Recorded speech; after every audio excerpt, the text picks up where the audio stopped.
Good morning po. Chocolate bar po ulit. Last na po ito dun po sa pinadala ni ketomart.ph na goodies coming from US. No? It's also another protein bar. It's creamy crisp. Yan naman po yung flavor niya. No? Almost the same with the other protein bar that I tried. No? Yung caramel cashew. So, same thing.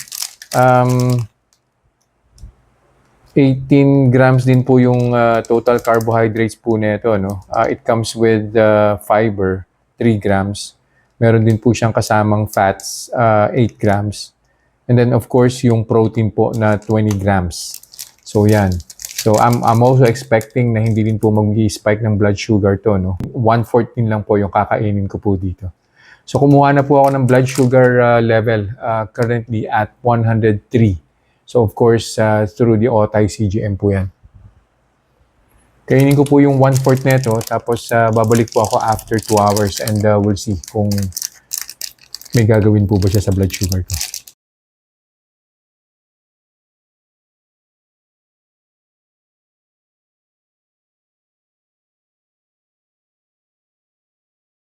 Reminders lang po, huwag pong mag-aanli. Always eat in moderation. Hindi po ako doktor. So whenever in doubt, konsulta po kayo sa doktor ninyo. And yung results po ng mga review na ginagawa ko, it may vary. So huwag niyo pong i-expect na yung resulta sa akin is magiging kapareho po ng resulta sa inyo. So yun lang po. Have a nice day.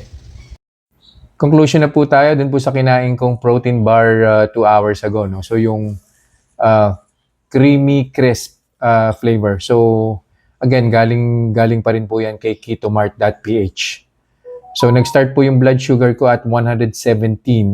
And then, on the first hour, bumaba na po siya. Nag-110.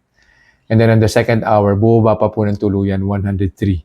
So, 103 po yung final blood sugar reading po natin. So, again, ang conclusion po, ang recommendation ko po dyan, the same with the other chocolate bars na galing po kay ketomart.ph, wala naman pong halos na blood sugar spike. For as long as 1/4 lang po nung chocolate bar yung kakainin. Pero hindi po natin siya po pwedeng i-compare sa mga local chocolate bars kasi na-mention ko rin po dun sa previous review ko na yung chocolate bars coming from ketomart.ph galing sa US, punong-puno po siya ng may kasama po siyang protein, may kasamang fats, may kasamang fiber.